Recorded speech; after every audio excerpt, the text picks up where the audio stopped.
but I sing no victim song. I am a woman, I am an artist, and I know my voice belongs. I'm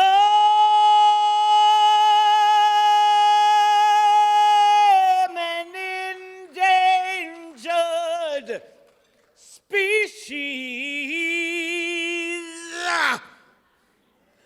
but I sing no victim song. I am a woman, I am an artist, and I know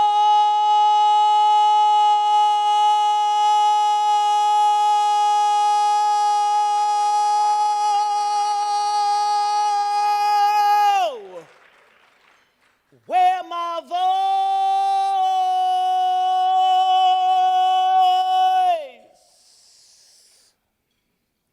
belongs.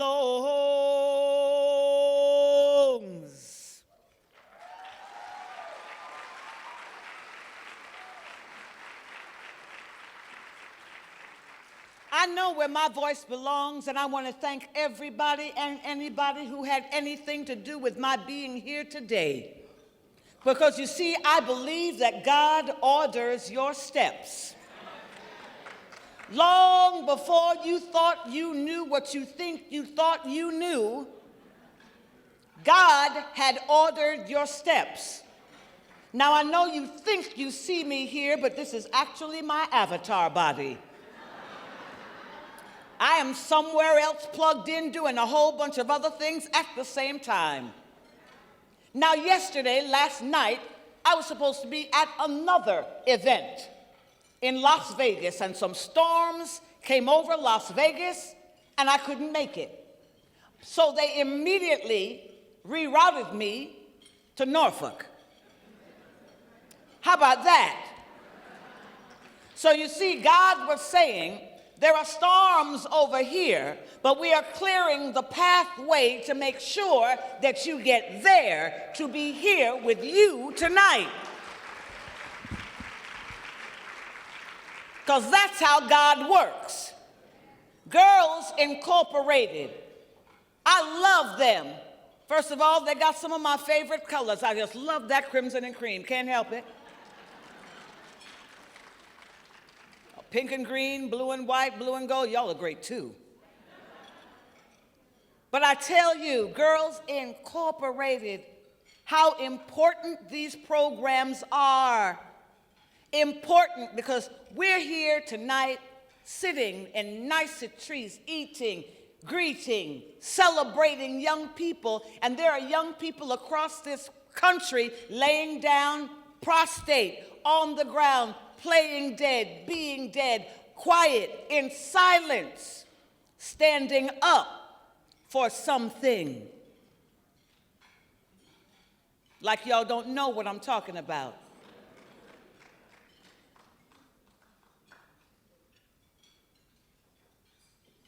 See these young people today? We better fix our minds and figure out how much we love them. We better fix our minds and figure out how truly important it is that organizations like this exist, that organizations like this have our support, so that things that have been happening way too often don't happen.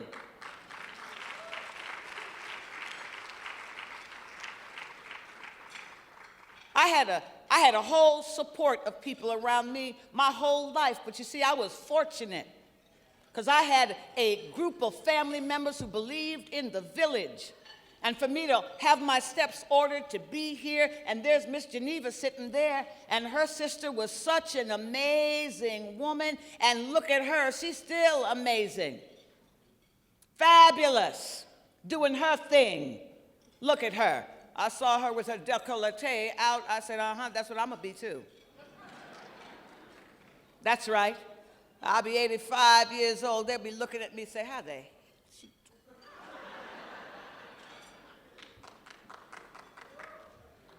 But there were a group of people who poured into me daily. I was one of those little girls up on the stage. I was one of those little girls down there dancing. I was one of those little girls. And somebody took time with me. Today I tweeted it out that I was in the company of 200 children, and I was shocked because they all knew my name. They watch TV, honey. The power of TV. They even knew my hashtag. Any adult in this room, you know my hashtag? What's my hashtag? Okay, you must be a child. I have this hashtag, hi, because I'm on this series now called Instant Mom on Nickelodeon. And some folks can catch it on BET, but let me tell you, that's some of the best TV you have not watched. Beautiful, intergenerational, great TV, and all these children were watching this show and knew my name. And I said to them I had to be there because somebody in this room is going to do something really important. By the time I finished speaking, this little boy came up to me and he said to me, I am going to do something important. And I tweeted that picture out. And the response was amazing because I asked, how many of us are ready right now to demonstrate what we are willing to do to uplift our communities for the betterment of our communities? And it's not just when bad things happen. We saw what happened 50 years ago, but what about right now for all the kids out there that need our time, our help, and attention right now? It's easy to look at the splinter in somebody else's eye, but what about pulling out the log in your own eye? It's hard. We've been fighting for change in small and big ways for 50 years. We all know it takes about 100 years, so that means we're only halfway there. What are we going to do to carry it on? Who are we really? Our children need so much more from us. If they do not succeed, if they do not go to college, if they do not get love, if they do not get a helping hand, it's because somebody didn't give it to them.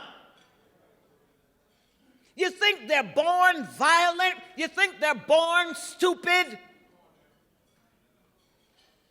They are not. They are not. They are not. I was born ugly. You think I'm joking? Miss Geneva knows, she knows. I was a funny-looking little girl. And I would look in the mirror, and I did not love what I saw. My nose was too big. My lips were too big. It just didn't fit. My skin was ugly. It looked like a grater. But somebody, like her sister, looked at me and told me that I was beautiful. And I believed her. So when I started looking in the mirror, I could hear the words, I am beautiful. So what if my nose looks like this? So what if they call me names? They used to call me Ugmo. That was my nickname, Ugmo. And I had to make sure I heard what was said to me, that I was beautiful. And they only called me ugly because they felt ugly themselves.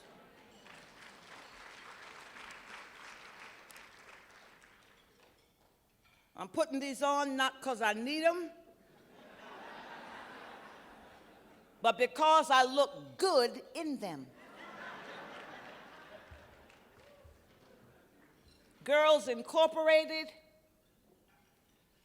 in speaking this evening, I was asked to go back and think about some thoughts, and my childhood.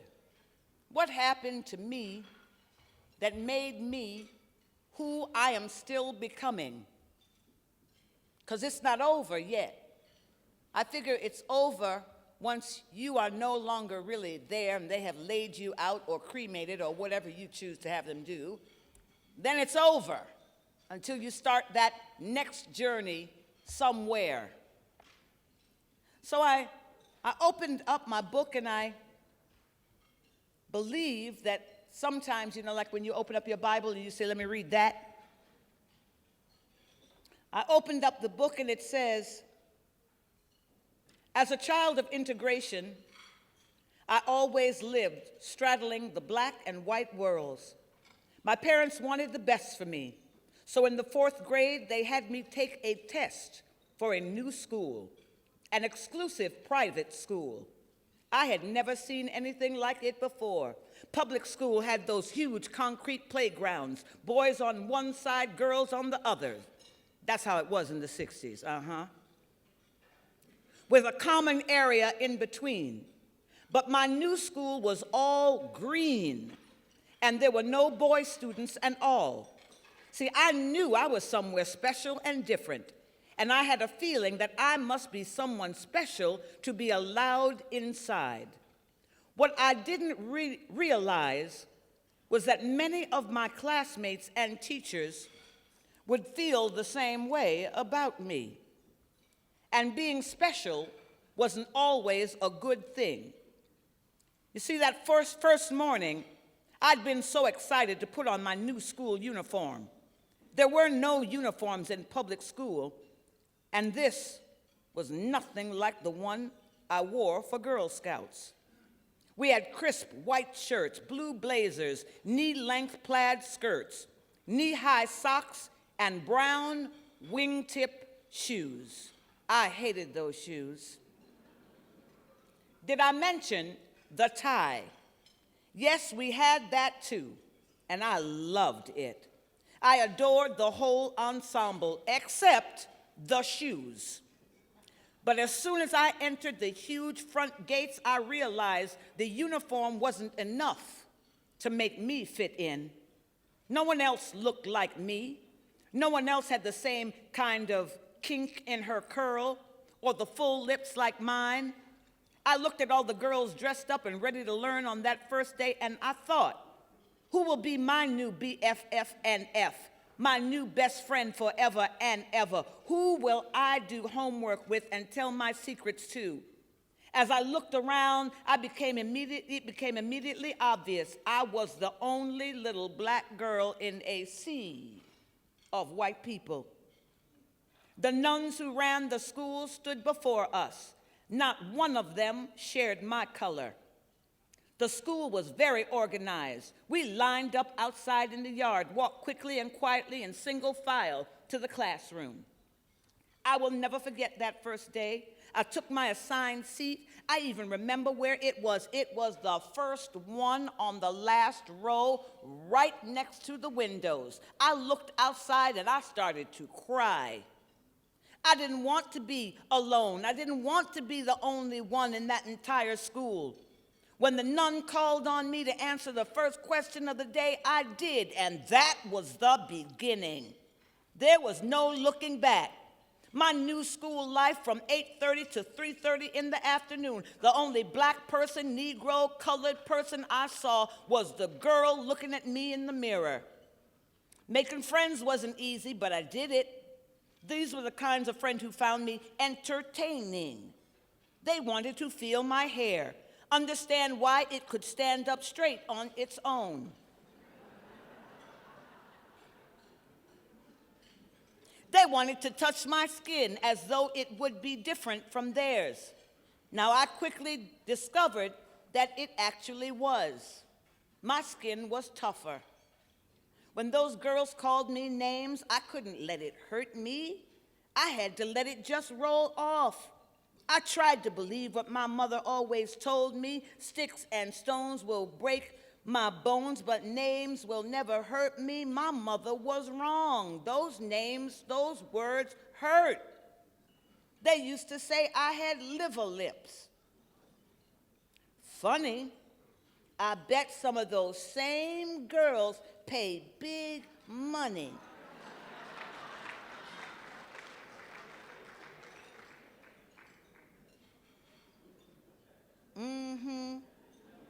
I'm fancy now. They'd say I was ugly and weird.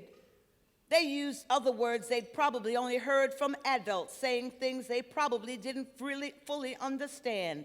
I didn't understand either, but I was learning something. I was learning how to keep moving forward. I was learning how to carry on. I was a little girl, but I had to stand strong because I had no other choice.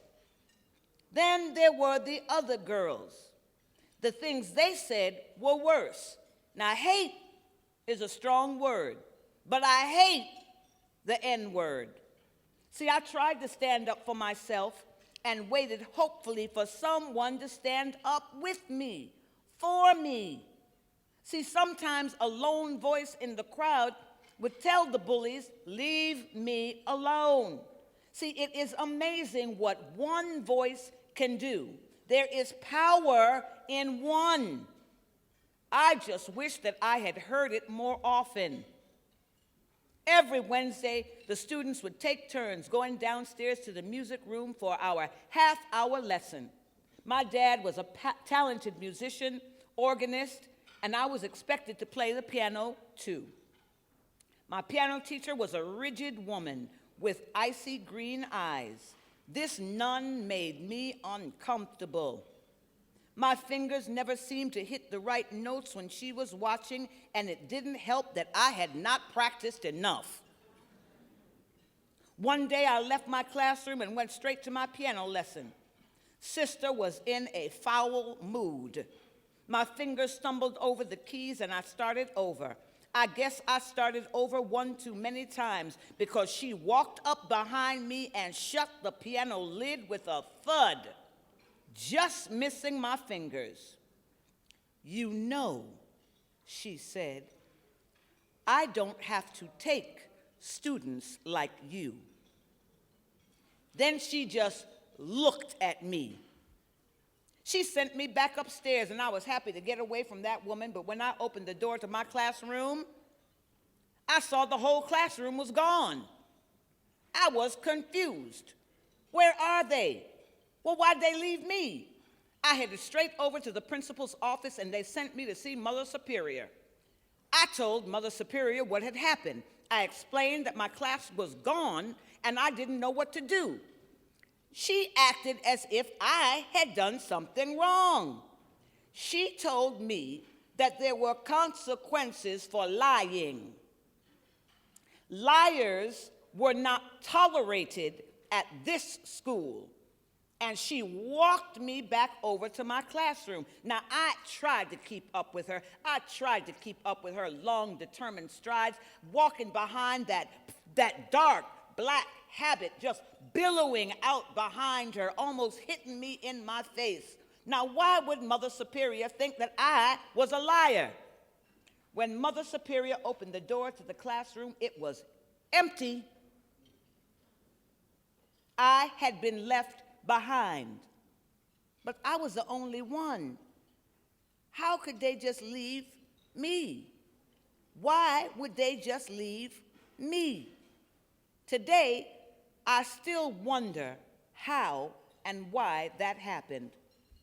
Mother Superior looked down at me and said, "Go home." What had I done to make the piano teacher so angry? Why did my teacher and class leave me? Why did Mother Superior send me home in the middle of the day without calling my parents? I couldn't figure it all out, but maybe they were right. Maybe I thought, maybe I did something wrong. Maybe I didn't practice enough. Maybe I wasn't good enough. Maybe I was a bad girl.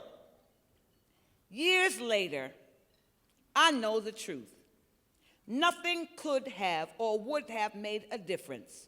Nothing would have made these women, these children, these girls like me more because they didn't like themselves. At the end of that fourth grade year, my father was offered the job of assistant principal at a Long Island high school, and I was happy to be leaving. In support of the best for their children, my parents tried to enroll me in another private school.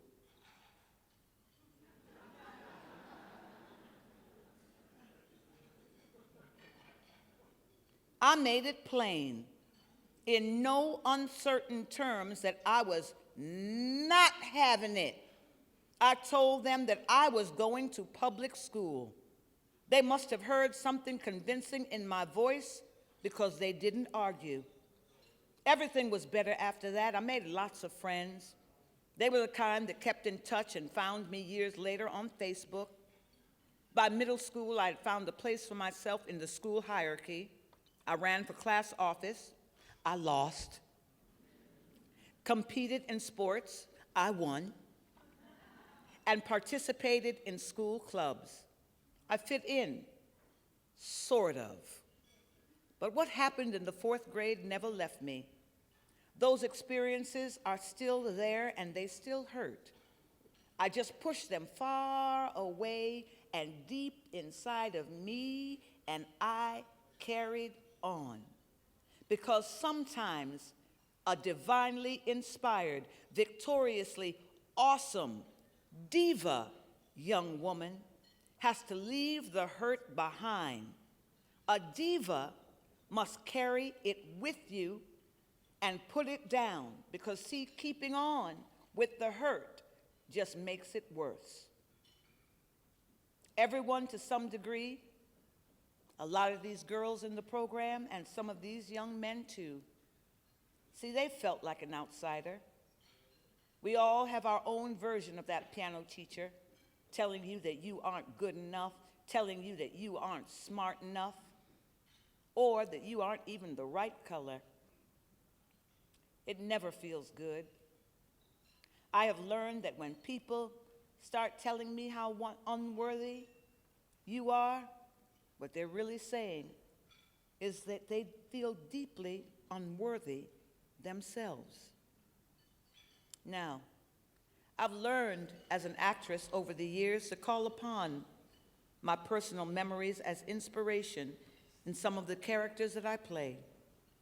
I had to learn that hurt little black girl, I had to bring her sometimes to the surface, look her straight in the eye without flinching and say, honey, we are in this thing together. And having said that, nothing was going to come easy. But a good, divinely inspired, victoriously awesome diva human being never backs down from their dreams, because a diva person knows that their dreams are worth fighting for, and I am in the fight.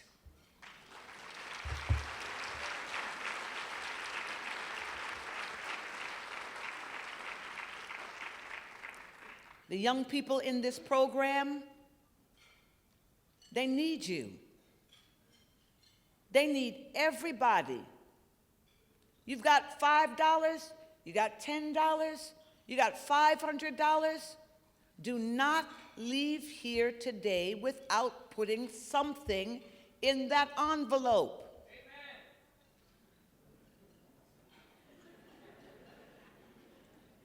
It's so important. If we do not learn, if we do not embrace pouring back into ourselves, these programs will stop existing. There are 200 young people on the list waiting to get in. Hunger and ignorance.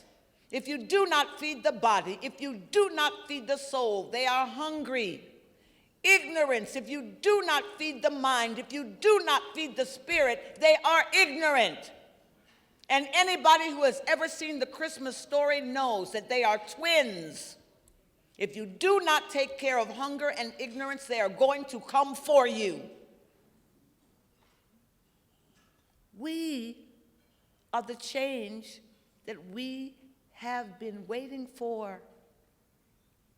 We have got to be better, do better for all of our children. When you turn on the TV tonight, I want you to remember that 50 years ago, wasn't it 3 young men that didn't make it? Was it the same night that Meryl Streep and Stevie Wonder got their award, and these 3 young men, Cheney, Goodman, and what's the other one's name? Does anybody remember? What was it? Cheney, Goodman, and Sheryl. See, that's what intelligence sounds like. Because there were only 2 of them that mumbled over there. Everybody else didn't know what the hell I was talking about.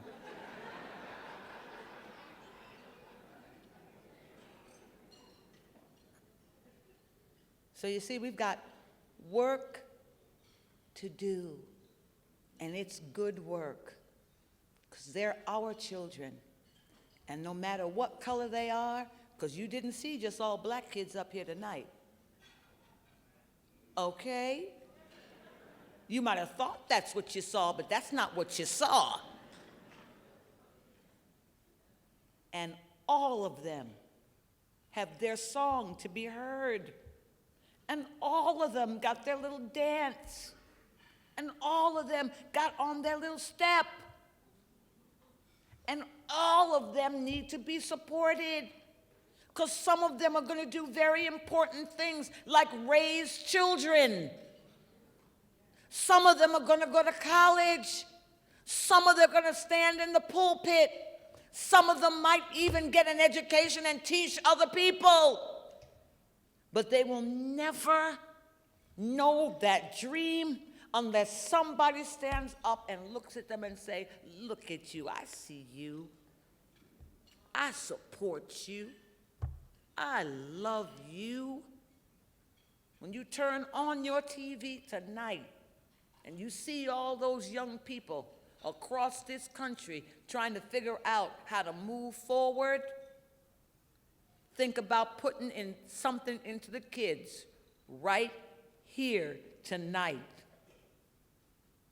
Because 50 years from now, we might be involved in a whole nother fight. And right now, we're going to decide what it's going to look like. Because tonight we decide whether our kids go to preschool or prison.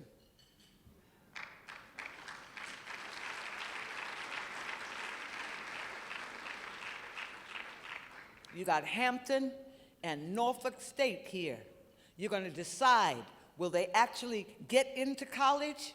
You're going to support them enough that they graduate from college? 2 people clap that. The rest don't know what the hell I'm talking about.